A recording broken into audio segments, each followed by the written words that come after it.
If you got any questions, now's the time to ask him. I mean, you know, you got to think about what it takes to maintain it. So every minute you run it at 70 is time you got to go back and renew things. You know, steam engines are, you know, they're infinitely renewable, but you got to infinitely renew them. You know, it's a constant. As soon as you fire it up, it's trying to blow itself up, and as soon as you move it, it's wearing itself out.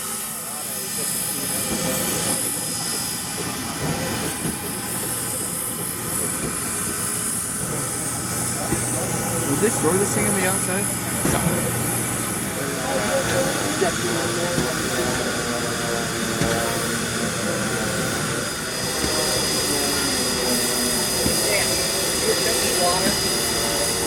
What?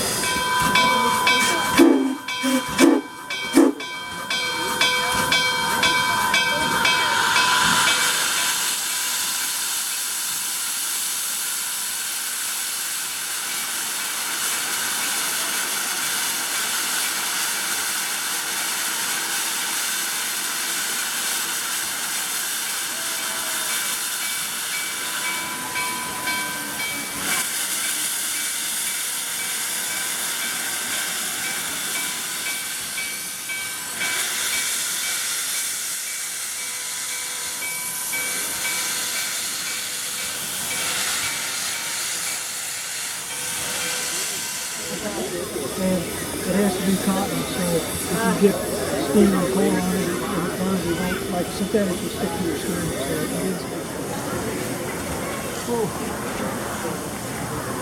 So it is. He's not big on the whistle though.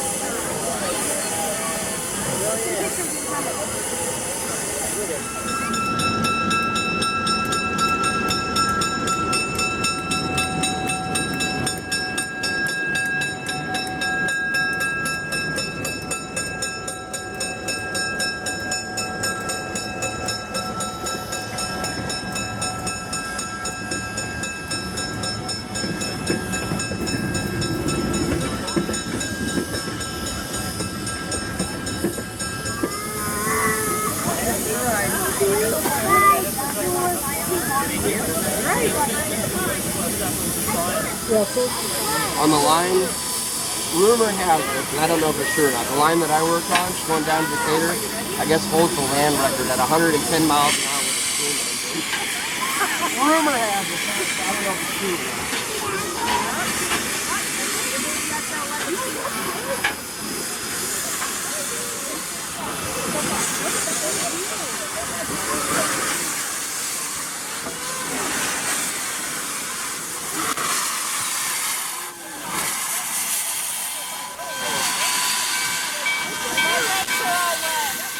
So much cooler than cold water.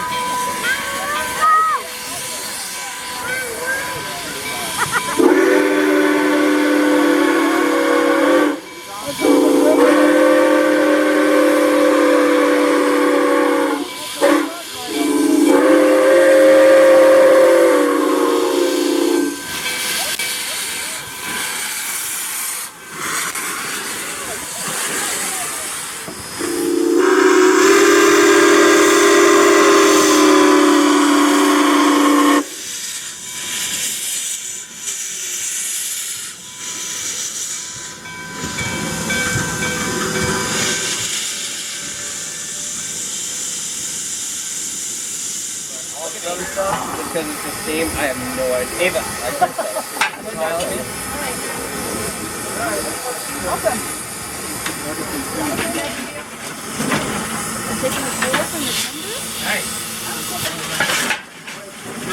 What? As long as I like the same place, it was great.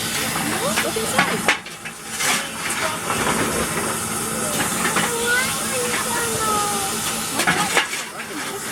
Are you going to run it next time?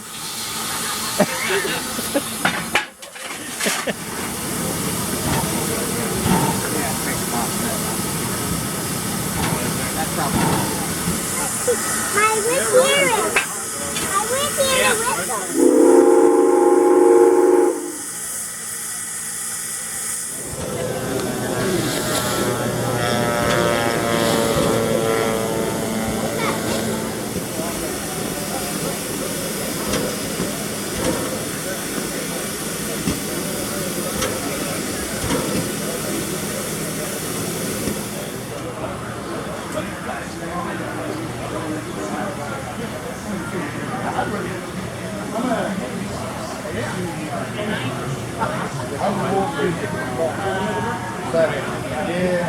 Oh, yeah. Thank you. Having some medical issues.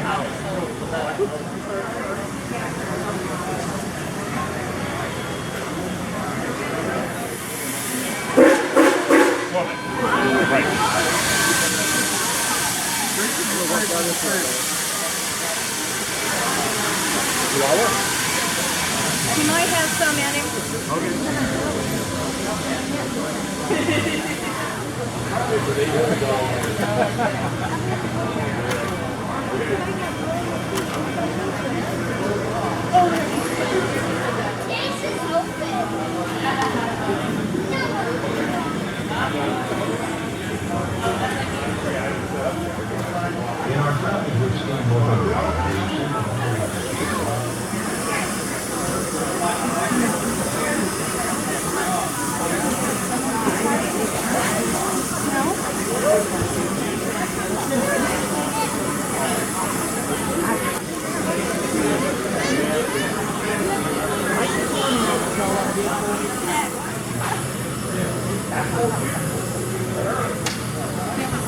He's one of the top 5 painters of steam locomotives in the country. Graduated from the American Academy of Art in Chicago in 73. I'm 60, almost 63, so that's not very long ago. I'm older than you. Anyway. Well, you look very young. Thank you. That's my husband there, and he would be more than happy to talk to you. Well, I was going to say, he looks old. You don't look as old. I'm getting there. Actually, Ed Dickens, who actually is the engineer on there. Yeah, he was at the crate collectors in Denver. We do the show out there, and then he'd give a presentation and sort of fill us in on what was going on and So anyway, how things are going. And yeah, David did. so it's a natural subject to be attracted to with all the trains that I've been doing. You know, I mean, we paint a lot of different things, but trains has been one of those things that I started out kind of had interested in. You know. And I've been painting them ever since. I used to think it was a personal interest that nobody else was really interested in. We ran a gallery out near Boston, actually on Cape Ann for 34 years. Everything out there is nautical, coastal scenes, New England, and I put a train in the window and everybody went crazy over it. And the little kids were drawn to it like magnets. So it was a natural thing, and I thought it's really nice to see so much response from people, you know, painting the trains and whatnot. So the subject, you know, that engine being rebuilt, operating again makes it even more exciting to want to try to portray it and paint it. So there's a number of different reference points from being there and sketching there and photographing and all the rest, and then tying it together and making a composition on it. Because obviously the 2 locomotives weren't there like that. No. Sitting where I just snapped the photos and they just copied it. You know. That's the fun thing about painting is that you can change elements around these things and set up a composition. Eliminate one thing. It's like if I'm out there taking pictures of a train, I'm not looking at all like the photographer might be very frustrated with a telephone pole and all the lines going through it. I'm not even seeing that because I'm thinking I can use this as my reference. I'll never put those lines and poles in there.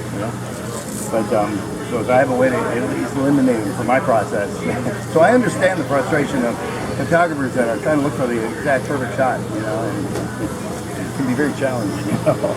Contacted us and wanted us to participate. He was doing a show, putting a book together, and wanted us to participate and use our technique to put a Star Wars subject together. And the thing that intrigued me was that he liked trains. He liked steam trains in particular. That's good. And he said, "I'd like a Star Wars scene, but I want you to put a train in it." And so this was evolved from a New York Central Dreyfus, and he suggested get rid of the tracks and the rails, have it levitating so it fit into Star Wars, and he said you need to think more Buck Rogers than Flash Gordon, and that's what I came up with. Neat. So now the original of that's a reproduction that's reproduced on canvas through Lucasfilm, and the original of that is at the Skywalker Ranch in his collection there. So it's about twice as big as this one. So it's a large painting. He's got actually 9 of our paintings in his collection now, which is really nice. So we're really proud. I mean, I was amazed that he was able to find us. He saw the work and then he tracked us down, and then he was sending emails. I was deleting them, thinking it was just spam. And then they called and said, "You're not responding to the emails." And I'm thinking, was it April Fool's Day? Yeah, right. Yo, sure, yeah, of course you would. Yeah. Yeah. So it evolved into a very interesting connection, and the company that does reproductions for all the Lucasfilm work, they also work with Disney.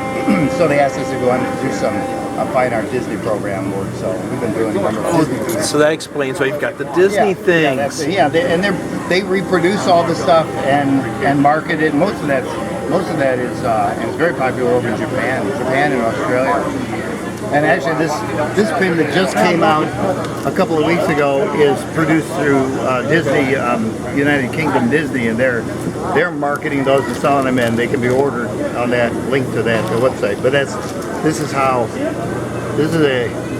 their most prized pin. So they based it off of that picture there. You don't wear that, do you? I don't know. Oh, okay. Yeah, it's be awful heavy. I know. I wouldn't. Well, it's been a very popular image, and so they decided to make it into a pin. They've reproduced a number of. All these pins are from paintings too, and on the backside you can see what the original picture and print looks like.